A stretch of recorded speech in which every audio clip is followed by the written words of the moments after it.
join my colleagues today in standing up for Americans' basic constitutional rights.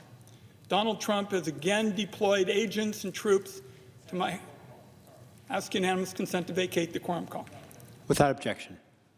Mr. President, Donald Trump has again deployed agents and troops to my hometown of Portland, Oregon, and to other American cities.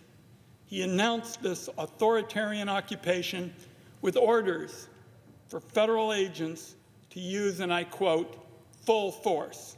Since then, he's deployed federal law enforcement from the Department of Homeland Security, and he's activated 200 Oregon National Guard members over the objection of the governor of Oregon, local leaders in Portland, and local law enforcement.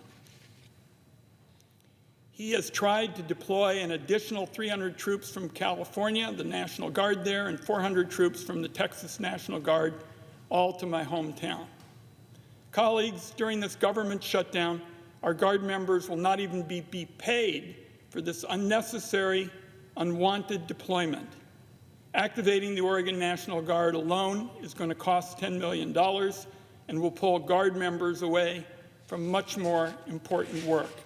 If Donald Trump truly wanted to help Oregon or Illinois or California, the money would be better spent cracking down on fentanyl traffickers, ending his tariffs that are gutting small businesses, and holding down health costs. Instead, Donald Trump says U.S. cities like Portland ought to be used as training grounds for the military. I'd say to the Senate, let that one sink in. The President of the United States thinks it's acceptable to use American cities as training grounds for the military. In my view, that's unconscionable.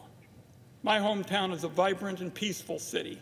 It doesn't require any deployment of federal troops or additional federal agents to keep our communities safe.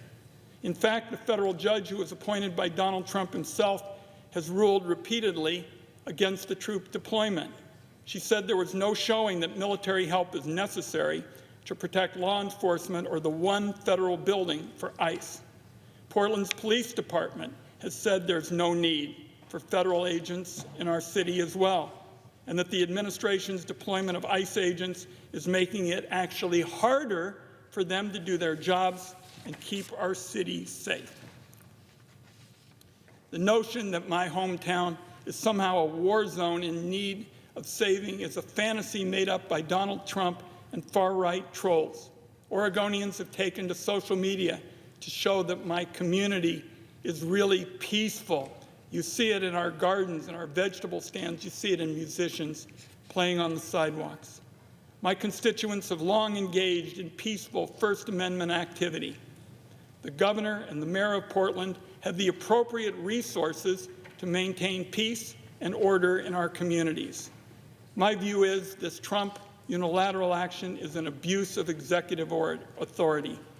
He is clearly hoping that he can incite violence and undermine the constitutional balance of power between the federal government and our states.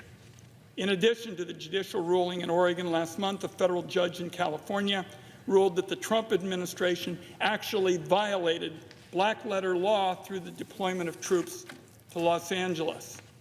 His Los Angeles deployment violated the Posse Comitatus Act. That explicitly limits the power of the federal government to use the military for domestic purposes. Unfortunately, Mr. President, none of this is new to my hometown. 5 years ago, Portland experienced the consequences of an unnecessary and outrageous federal deployment under Donald Trump's first presidency. In the summer of 2020, the White House unleashed federal agents on Portland. It was like an occupying army, complete with military-grade equipment and violent tactics that were totally unacceptable on American soil. Federal agents shot at Portland residents, tear-gassed families, drove in unmarked vehicles, and grabbed people off the street without an explanation. Federal agents didn't identify themselves. They didn't wear uniforms. They beat up on those who asked them basic questions about their actions. There is no question in my mind that another deployment by this administration is going to result in similar abuses, similar violations of Americans' constitutional rights. Inciting violence is clearly Donald Trump's intent. And I want to make it clear, as Oregon's senior senator, I'm going to continue doing everything to work with my colleagues to fight back against Trump's federal occupation and show America from coast to coast the beauty and the strength of my hometown. I yield the floor, and I note my partner in the Oregon congressional delegation, Mr. President. He and I have teamed up every step of the way and will continue to do so, and I yield the floor.